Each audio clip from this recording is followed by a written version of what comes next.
The Carpathian mountain range spans 209,000 square kilometres in a great arc across Central and Eastern Europe. Cradled beneath its jagged peaks and hidden among trackless miles of forest, is perhaps the world's only surviving medieval landscape. Formed at the same time as the Alps, much of this great range straddles the area of modern-day Romania known as Transylvania. It's a place of myth and legend, a land where the distant howl of the wolf still chills the night air, where bears sharpen their claws on towering pines and lynx prowl ghost-like among the sullen crags. Carpathia is truly vast. Almost the same size as Britain, it constitutes the largest tract of unfragmented forest left in Central Europe, and is home to the world's greatest concentration of brown bears and 45% of Europe's big carnivores. Their presence helps to preserve one of our most abundant ecosystems. I'll be travelling to the very heart of this breathtaking region in an attempt to uncover the history, the culture and the wildlife of what is Europe's last untamed wilderness. My journey will take me through the foothills, where ancient villages survive practically unchanged, despite Romania's stampede towards modernisation. I'll be exploring the forests and mountains beyond, as we go in search of the European brown bear, and find out why this elusive species is so vital to the survival of the environment. On my way, I'll be meeting a dedicated group of individuals, whose passion for this area is helping to redefine its importance as one of the great surviving wonders of the natural world. These include a Transylvanian count who is working to conserve some of the most ancient of Carpathia's medieval villages, and His Royal Highness Prince Charles, who can trace his ancestry back to Romania's dark and distant past. The genealogy shows that I'm descended from Vlad the Impaler, you see. So I do have a bit of a stake in the country. As it were. With its deep gorges, cliffs and windswept bluffs, Carpathia is a popular destination for lovers of adventure sports. People come here from all over the world to rock climb, kayak and get back to nature. But for many Romanians whose parents were herded into cities by the communist regime, the mountains offer something far deeper, a chance to reconnect with their rural heritage.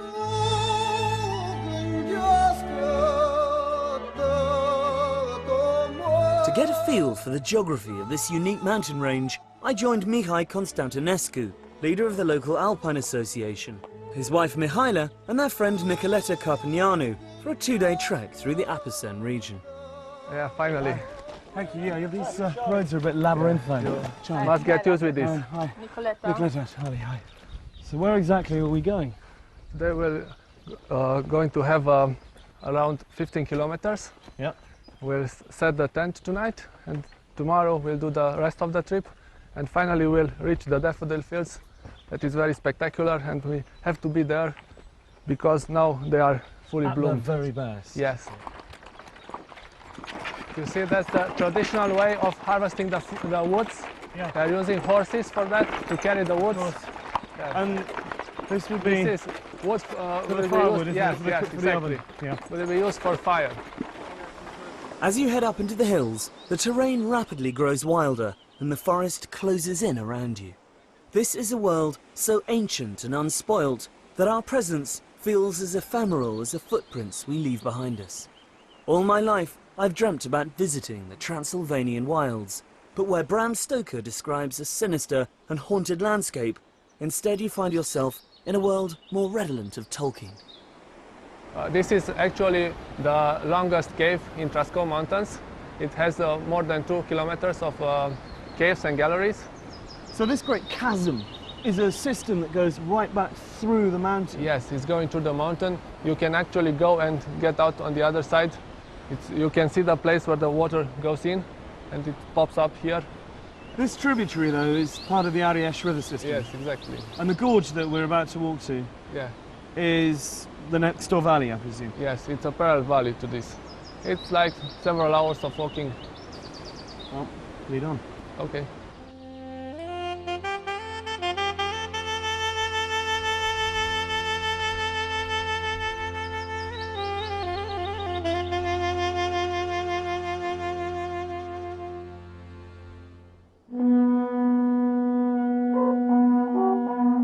We approached our campsite as dusk was fading to black. A fire was already lit and a local troupe of travelling minstrels were practising for next week's big daffodil festival at nearby Negrilliasa.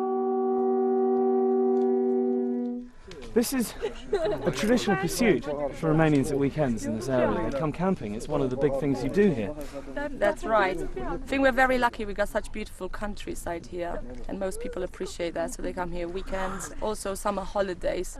They usually get a tent and their backpacks and they go in the middle of the mountain, so you have to carry everything with you. Including your musical instruments.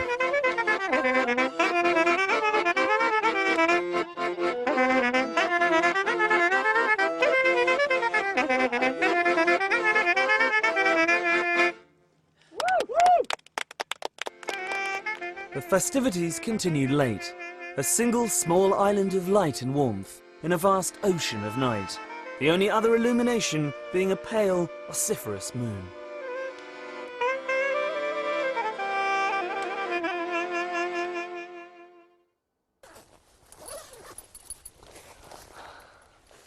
Check the coast is clear for bears. Oh. Morning in the mountains. I haven't seen it yet. This is my first view of it properly because we arrived in the middle of the night. It's paradise. These high alpine meadows, the smell of the juniper bushes, the light. Just can't beat it.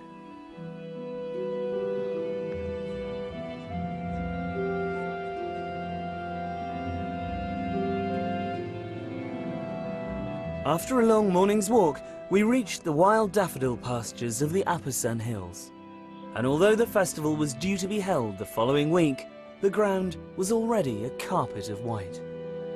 Well, I'm so glad we've finally made it. It's taken us, Yes. what, 2 days, 50k, thereabouts. And here we are finally. Yeah, nice place to come to. What an amazing place to Yes. come to. It's truly wonderful. Thank you so much. My pleasure, My anytime. guide. I think we should sit down and just take it all in. Enjoy the view.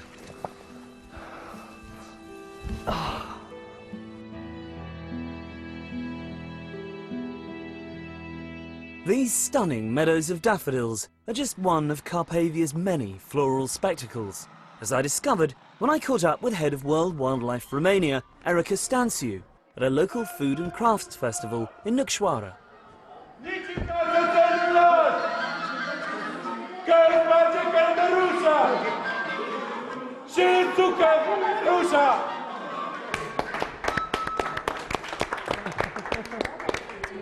Erica, hi. Hi, thank you. Nice to see you. What a wonderful spectacle. Is this a regular occasion? Well, it's becoming regular. It is an old tradition that stopped during the communist times, and now it is being renewed.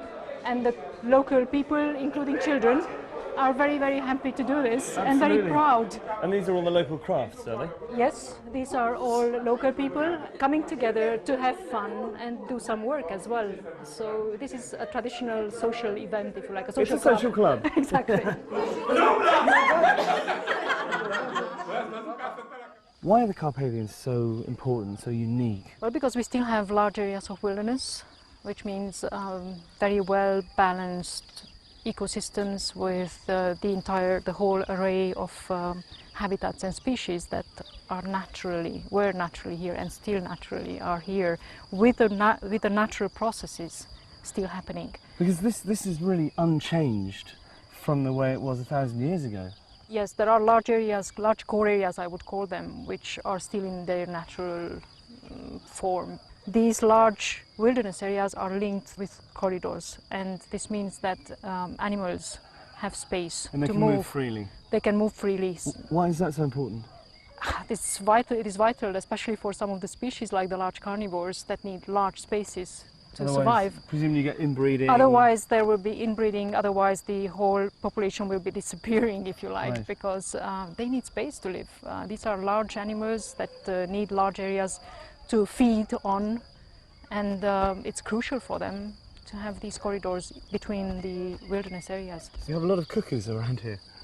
Yes, and many other species of birds. We have many wonderful species of flora, fields of wild daffodils and wild orchids and many, many other species which are very different from one season to the other. In May now and in June, up in the alpine areas, you can see wonderful gardens of wildflowers. Inhospitable though the Carpathians often are, people have been living here for millennia, and the mountains around Gradistia de Monte conceal something extraordinary. What you see today is estimated to be less than 10% of an ancient city that lies tangled and buried beneath the roots of the forest. The ruins of Sarmisegetusa, capital of the Dacians, have been described as the Machu Picchu of Europe, although they predate the Incas by nearly 1,000 years.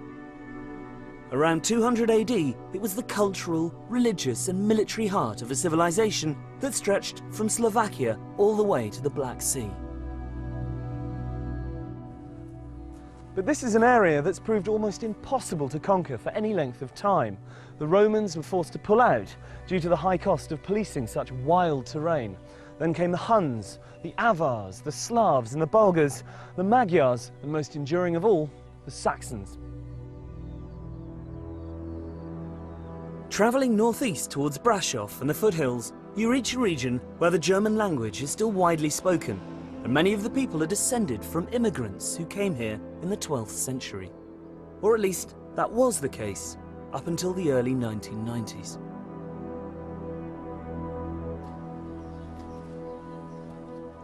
This is an all too common sight these days. Empty houses, derelict village halls, crumbling churches. And while the younger generations spurn the peasant lifestyle for the draw of the big city, a far larger problem faces areas like this one.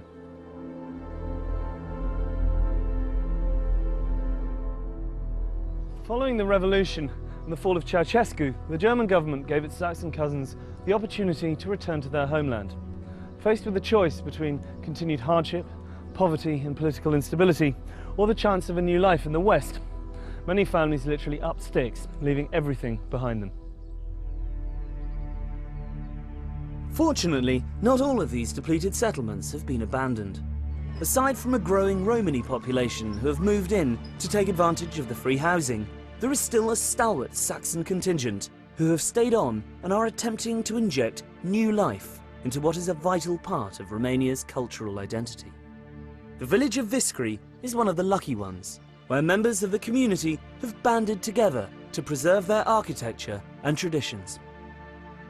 Many of these houses date to the time of the first settlers, direct forebears of today's inhabitants, like local resident Caroline Fernelend. My ancestors came 1142, invited by King Geza II of Hungary to defend this area against the invasions. So they came with a golden letter, we call it. And this is why they built 240 villages in Transylvania, and every village has a fortified church. All the time somebody was watching from the tower to see if it is dangerous, and then they would ring immediately the bells, and everybody Piles into the church. very quick, And locks very the door quick. behind them, yeah. Of course. This is Alba Iglesia. In 1400 it was first mentioned, and from this is coming the name of the village, Deutsch-Weißkirch, Saas-Ferechhazo, and Viscri in Romanian. Nice. White church in German. White church in German. Marvellous door.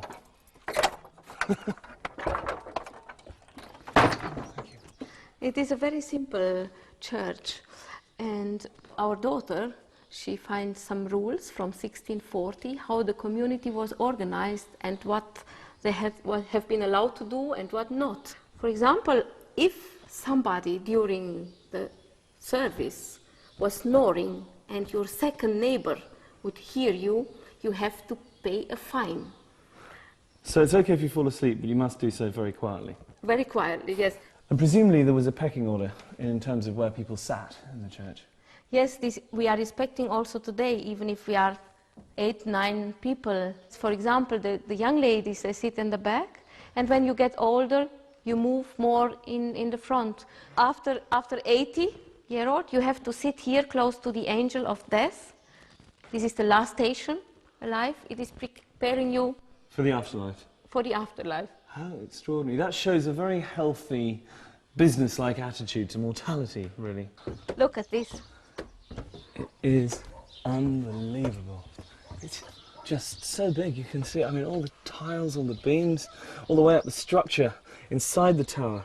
I mean, I felt like I was gazing down Noah's Ark. You know, as you saw the roof of the church. The amount of work that must be required to maintain a building like this. Community has done this when it was needed. This is why they have not built something new here. They only maintained the church and the towers how they have been always. Ceausescu, in '88, he proposed that 8,000 villages like this to be destroyed in Romania, to destroy our identity. This was his goal. And now Viscri and other villages are listed, recognized by World Heritage, UNESCO. It's so lucky he was deposed in the nick of time, I think. When I'm here, I feel that I'm the richest person from this world. And if you are here in the evenings and hear these birds and insects singing, I really think it is wonderful, and all stress from the day is gone. Disappears. Yes, I think gazing out from this balcony has to be qualified as a form of meditation, really. It is, and I'm very grateful that I'm allowed to live here and now in this democracy. Journey across thousands of years of Polish history, from the birth of the nation around 750 BC to present-day Warsaw. Join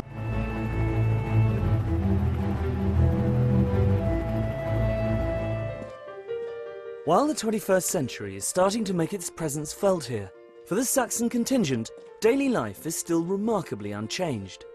With the influx of tourism and the opening of several guest houses embracing both the traditional and the more modern, greater effort is being made to preserve the old ways. Everyone in the community has their role, whether it's the daily grind of making flour and baking bread for the village in stone ovens, or looking after the livestock.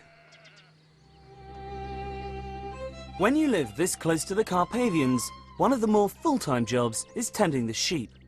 Accompanied by their packs of ferocious Heinz 57 guard dogs, these shepherds have to spend nights sleeping out on the hills to protect their flocks from the constant threat of large carnivores.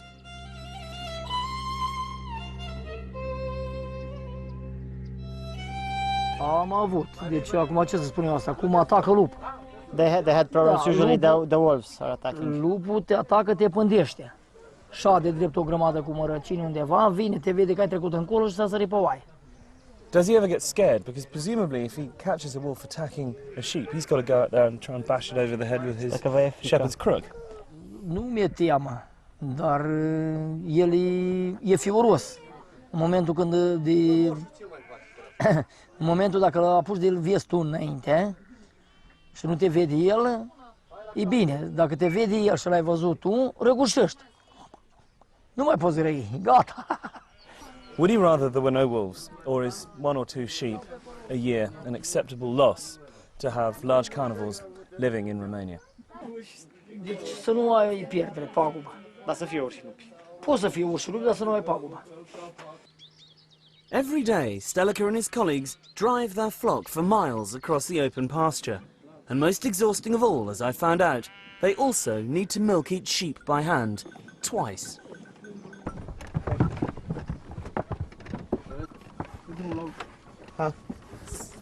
Hello? Yeah. It's official, I'm milking a sheep. It's not as easy as it looks. That one's empty, though. We're done. Let's try this. Very nice, sweet. Alas, this way of doing things could soon be outlawed, as dairies and local cheesemakers are shut down because they can't afford to comply with the bewildering battalion of EU health regulations.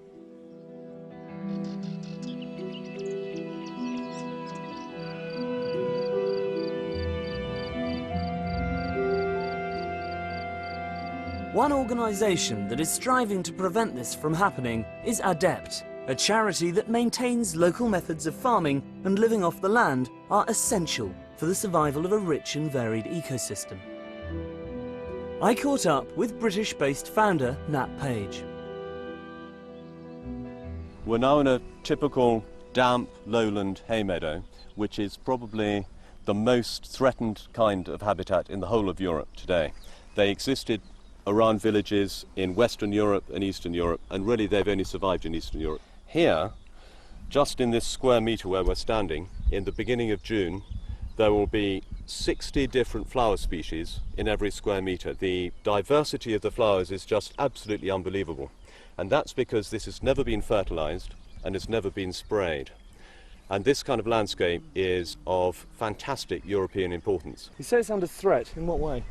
There are two reasons. One is the need for farmers to make money. So unless they can get value for the goods they produce under these conditions, they'll be forced to intensify. And the other is abandonment, that if this land is left uncultivated, it will degenerate into a low value scrub, which doesn't have nearly the diversity. And we're not talking just about flowers here. There are between 100 and 200 species of butterfly that have survived because of the lack of spray. And so we're trying to protect the biodiversity. The biodiversity depends on the people and the management by the people, so we're also trying to protect these small-scale farming communities. But the other most important long-term way of promoting survival is helping them get a proper price for the goods they produce, bringing innovative marketing means to support traditional production methods. In many ways it seems that these smallhold farmers are custodians of the landscape because their continued survival ensures the survival of this ecosystem. Yes, let's hope we can keep as much of it as we can. Who knows, in 10 years' time, this will not be the same. Well, it will be here in 10 years' time if everyone comes to look at it and experience it and enjoy it. Yes, look at it, enjoy it, and support the local economic system. And the system will continue. Perhaps the best way to explore these gently undulating fringes of Carpathia is by mountain bike. A set of trails has been built through the surrounding woods and hills, linking Viskri to its neighbouring villages, and whilst there's nothing too challenging, it's a great way to see the countryside.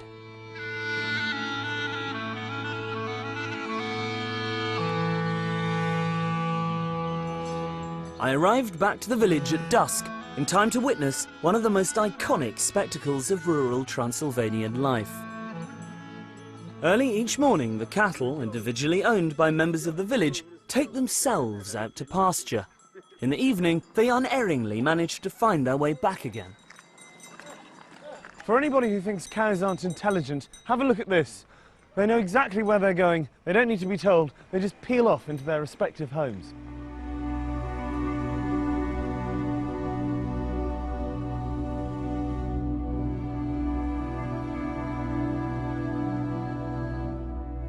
As Romania's economy is developing, the environment faces ever greater danger. With much of the country's biggest natural resources either under the ground or sprouting out of it, the impact on this mountain paradise is increasingly costly. This is one of thousands of illegal logging operations that are taking place as I speak in the mountains of forest of this area. Look at this tree, you can count the rings. It's over 100 years old. It's not even selective. Well, it's selective in as much as they take the largest and the oldest trees, cart them off. It's a tragedy. Deforestation is the greatest threat facing this wilderness. As far as the government is concerned and the people who have been restituted land here, Carpathia's main value lies in its prime timber and mineral deposits. For a country struggling to catch up with the rest of Europe, this region is, literally in some cases, a gold mine. Insufficient resources to police such a huge area and a reluctance to do so makes it almost impossible to prevent such wide-scale clear felling. On top of this, the absence of planning laws is giving rise to a spate of new and often ill-conceived developments, like environmentally damaging ski resorts, hastily built to take advantage of the influx of foreign tourists. If operations like this one are allowed to continue due to greed and corruption and the demands of the Western world, then the forests of Carpathia will probably disappear within the next 10 years. But with Romania still such a poor country, it's hard to argue that they shouldn't be allowed to exploit their natural resources to improve quality of life.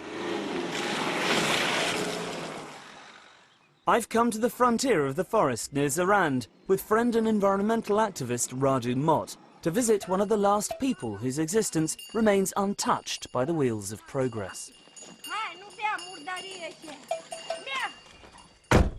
What a glorious place to live, but how isolated. We're here to meet a woman called Varvara, who's been living on top of this mountain all her life. Her husband died 24 years ago. She's got no running water, she's got no electricity, and no one around her for miles. It's a tough life. It's a tough life indeed. Bună ziua! Bună ziua! Ce mai faceți? Ia cu teapa și cu greu. La Charlie, mulți ani, la mulți ani. how does she survive up here? She has some cows, but nobody will buy the milk anymore. So she gets no income, No income whatsoever. You have problems with wolves here as well, obviously. Da, frică, nu, ce să The faci? wolves killed a dog last autumn. The wild boars is destroying the crops. And she's got no one else to protect her if they come, you know. Just the dogs. They don't look very fierce, I have to be honest. So she purely subsists off the vegetables she grows and from the milk and the livestock. Exactly. And water, what does she do for water? I can't see any springs around here. De unde vă aduceți apa? De pot din pădure de jos. There's a spring down in the forest. How does she get it up here?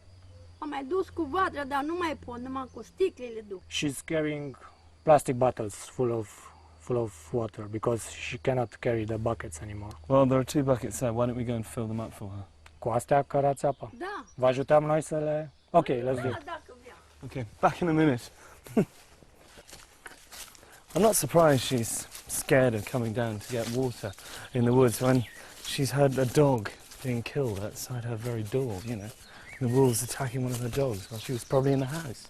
I'm sure she's afraid, but Romania, it's known for this tradition of coexistence between people and large carnivores. And this is a particularly important section of the Carpathians. This corridor connects a separate population of brown bears in Apuseni Mountains in Central Carpathian with the main population from Southern Carpathians.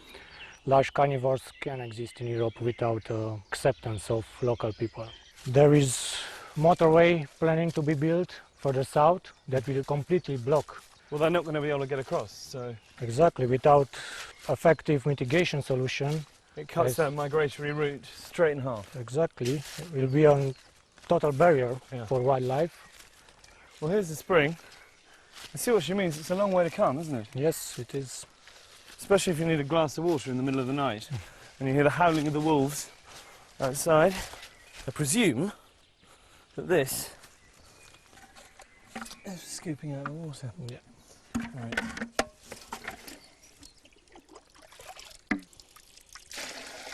Can't believe she has to do this every day, and she doesn't even use these buckets. These little bottles don't last very long, so it must be constant coming back and forth. Exactly, but it's the only way for her to get water. I think we should try and raise some money, get her a generator and a water pump and a hose sorted out. Exactly. So, yeah. V-am adus apa Vă mulțumim frumos. cu plăcere, numai Trăiți la mulți ani. sănătate, numai bine. De Domnul. Hope that'll keep her going for a while.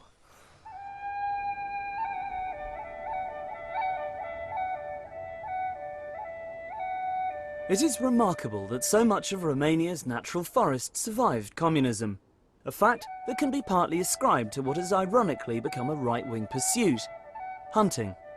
One reason the Carpathians are still home to big predators is because Ceausescu forbade hunting by ordinary citizens, according the European brown bear total protection in order to have exclusive access to trophies in the late 1970s. Today, Romania is home to over 5,000, around half of Europe's total bear population. One man working tirelessly to ensure their survival is naturalist Christoph Promberger.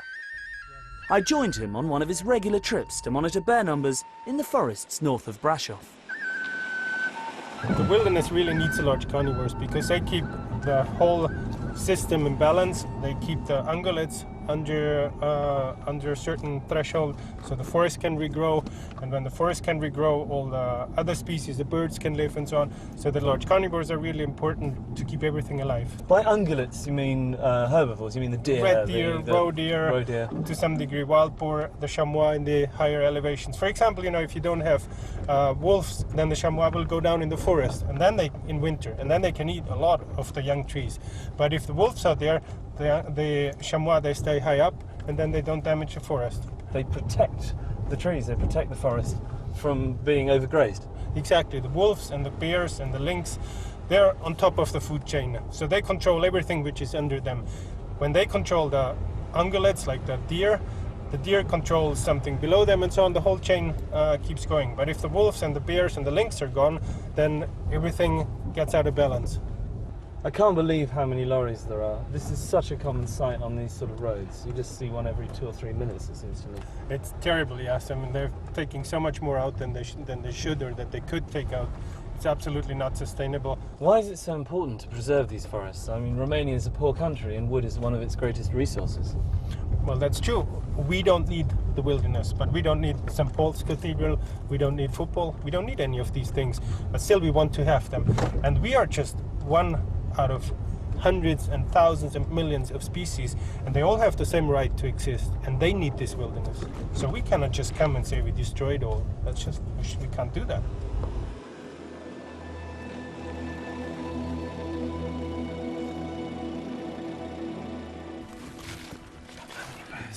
In this area, there's about 25 bears that are coming more or less regularly to the side.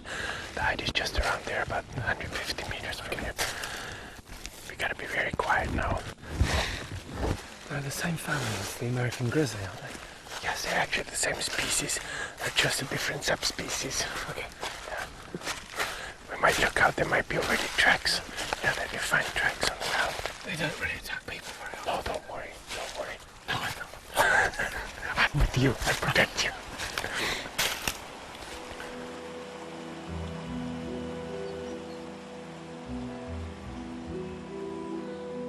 This hide was used by trophy hunters who would lay down food and sit in comfort, waiting for bears to wander into their sights. An iron frame was employed to measure the size of prospective targets. Haunches of meat were hoisted, and bears tall enough to reach them were deemed fair game. Today bears are still fed and monitored, but to propagate their numbers rather than furnish the homes of the party faithful. Oh yeah, this black one, that's a 5-year-old female. She's not coming very often, but I've seen her here before. It's amazing just to see bears so close. It's absolutely amazing. Yeah. What is it? It's not even 30 meters, isn't it? I know. They probably smell us, so they know that there's somebody here. But if we're quiet and if we don't do any fast movements, they will tolerate us here. Okay. Is that meat down the far end there? Because it looks like she's sniffing around there. Yes, that is the leftovers from the slaughterhouse. They came word and brought about a week ago a truck full of that stuff here. Mainly sheep guts and the sheep heads. Do they prefer that to the muesli? Well, of course the meat is very protein rich, so they prefer meat, but it starts to get a bit smelly, so I think pretty soon they won't. I can smell a bit of it. I think pretty soon they won't touch it anymore. The cubs? Yeah, oh yeah, that's a mother with 3 cubs of the year. They were born in January. Oh, look at that. The first time this year that they come out here. Yes, they've never been too far. No, she was very careful with them so far. So it's the first time that they're here. Wow, so this really is a special occasion. Fantastic. Well, they're how big are they? 15 kilos now. Tiny. Yeah, that's so cute. They're everyone. Look at that. See, no one hanging off. It's trying to hang on. I imagine you never get bored of this. No. You come up here almost every day, don't you? You can sit here every evening. There's every evening something else happening. I can watch this forever. Really good. As well as his environmental work, Christoph and his wife Barbara run an eco-lodge, which offers guided excursions to the bear hide, as well as kayaking trips. Their riding school, Equus Silvana, lays on equestrian breaks, where guests can spend days galloping through fenceless wilderness.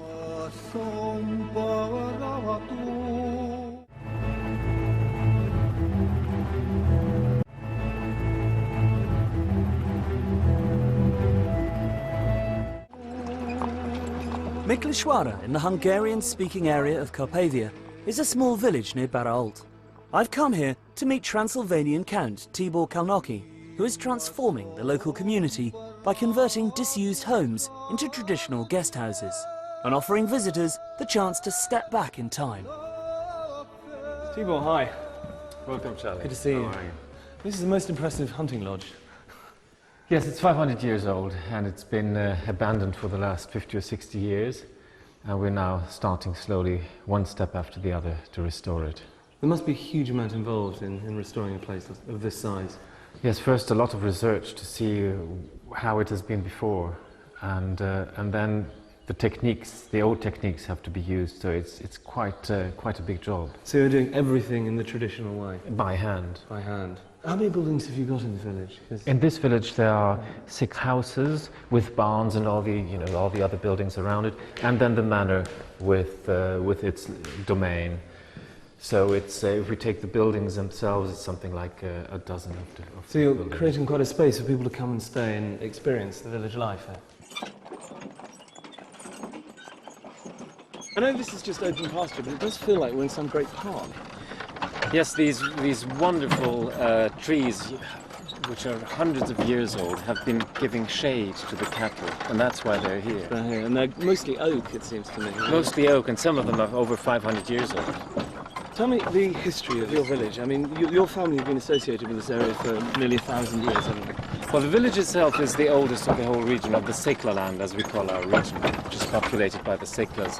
And it's going to have its 800th anniversary this year. The family is slightly younger. They came only 40 years later, so it's something like 760 years now. A relative newcomer. Yes, absolutely. And you were living in exile for quite some time during Ceausescu's reign. Yes. You then got the go-ahead to come back.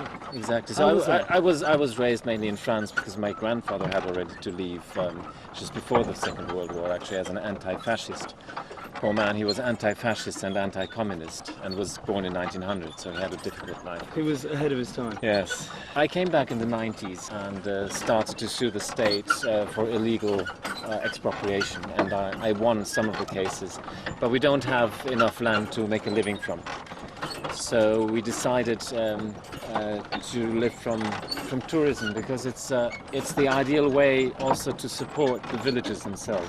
For example, in our guest houses we employ more people than we have beds, and we're very popular within the village, because the way we employ people allows them to keep their farms. If they would go to the city, they would have to give up their farms and their way of living. Exactly. So this is just the right way for them to earn an extra living, but to keep their own lifestyle. And not compromise that. Exactly. Do you think that this wonderful way of life, do you think it's doomed? Is it inevitable that it will die out? I hope not. You know, I've seen in America and already in England also reenactments of, in open-air museums. People get dressed and then reenact ways of life they think it might have been 100 years earlier. Well, here this is not necessary yet, because it's still happening. But it is so important to keep it going, because once we lose it, it'll be lost. Gone forever. Gone forever. The next morning, Tibor and I took a trip to the even more remote village of Zalampatag, where he's been working closely with His Royal Highness the Prince of Wales to restore several properties as examples of how rural tourism can benefit local communities without impacting on the environment.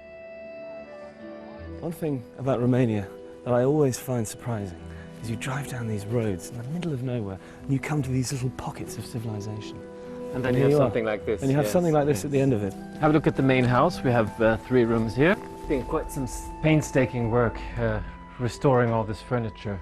And your carpenters did the veneers and did all of this? Yes, and the polishing and the upholstery and everything. And even these electrical fittings had to be restored. And the paintings? Paintings, most of the paintings have been hand-picked by HRH. I love this. This is the carpet, presumably. Yes, these are Turkish and Caucasian antique carpets. Once they are too old to be kept on the floor, we put them on the walls. Well, it lends a warmth to the room. Absolutely. Which I imagine you need in the middle of winter, because it gets quite Definitely. cold here, doesn't it? Exactly, you got it right, yes. I've seen this colour on certain buildings in parts of Spain. Is this a traditional lime wash here? Yes, here it's called Transylvanian blue, and it's a characteristic here for serfs' houses, for stables, for houses that are not dwelling houses. So this is the old stable building, which we converted a bit to a more comfortable place. Yeah, just a bit. Well, it's a fabulous place to come and hide away. What's the inscription there? I got the Wales bit. Yes, it's a tradition to document the dates of building and renovation in houses in the main beams. So this one reads, this house has been renovated by Count Tibor Karnocki in 2009 for the Prince of Wales. It's so satisfying watching craftsmen at work. It's immaculate when they put the tiles in. Yes, I wonder how they get it right. It's not so obvious, actually. No, it is like doing a jigsaw puzzle, really, Yeah. I think. Tell me, Tibor, why did the Prince of Wales fall in love with this particular place? I mean, I can see it's very beautiful, but why here? I suppose it is because it's a place where the local population still lives in total harmony with the environment, with nature. And it is not complete and total wilderness like up in the mountains. It is actually handmade, but it is the perfect cohabitation of man with nature. It's easy to forget in such comfortable surroundings that the forest is still only a few feet away from the back door. A fact I was reminded of when I took a quick stroll in the adjacent hills. Walking up through fields of orchids along the edge of the tree line, you are completely immersed in the natural world.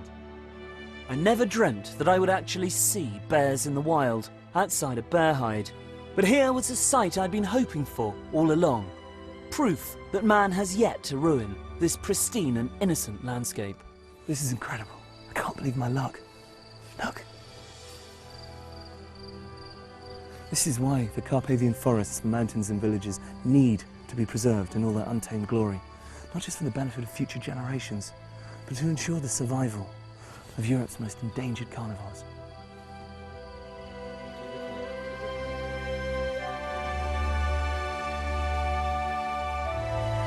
If something isn't done, then this verdant paradise will become as ecologically barren as the Highlands of Scotland.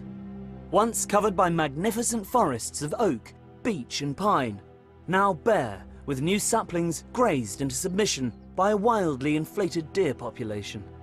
But it's here I've come, on the last leg of my journey, to meet one of Carpathia's greatest crusaders, His Royal Highness, the Prince of Wales. The key thing I think about Romania, and Transylvania in particular, is that there's so much we can learn from, it seems to me. It is the last corner of Europe where you see true sustainability and complete resilience and the maintenance of entire ecosystems for the benefit of mankind, and also for nature. And there's so much we must learn from that before it's too late, I think. So presumably this is why it's so important to preserve it for the future. Well, I think so, but people will say, oh, well, she's just trying to preserve things in aspic, or you're trying to prevent progress and so on. But you'd think by now we might have learned a few lessons from the things that have gone wrong with an agri-industrial approach to everything. Because the great thing, it seems to me, about Transylvania is the combination of natural ecosystems, the forests and the agricultural areas, together with the human cultural systems. And it's this extraordinarily unique, integrated relationship which is of such huge importance. Once you pull it all apart, you're left with something which can just be exploited without being treated in a sustainable way, if you see what I mean. Because if you cut down great swathes of the Carpathian natural forest, you're actually destroying one of nature's great services to the rest of mankind in terms of carbon sequestration. Given the fact that the rise of industry and agriculture has led to the almost total destruction of the great forest of Caledon here in Scotland, do you think that there's a way of stopping the same thing from happening in Romania? Well, we should be clever enough, wouldn't you think, by now, and wise enough to We'd hope. some possible lessons to be learned in avoiding that from happening. Otherwise, if we just go on the same way, you end up with destruction occurring, and then people later on are saying, hang on a minute, you've got to try and put this back. What is the point of running into the proverbial brick wall, this time of such a painful sort, that by the time we realize that we have to redesign our food systems and put nature back at the heart of the whole process in order to provide us with what we take for granted, how are we going to be able to put it back? Yeah. So I think Transylvania is an absolutely key issue that has to be addressed. What do you love the most about Romania? It's the timelessness of it, which is so remarkable. And almost out of some of those stories one used to read as a child, it's quite remarkable. People are yearning for that sense of belonging and identity and meaning. And we have to rediscover some of these aspects of the way we produce food and live with and maintain and give back to nature if we are to make sure this whole system continues. And that's why human cultural systems matter, because they're intimately linked to that aspect of nature. It's in us, but we've somehow denied it and thrown it away and said it doesn't matter, it doesn't exist, it's irrelevant. It isn't irrelevant. Nourishes the soul and the heart, absolutely. That's what Romania does for you.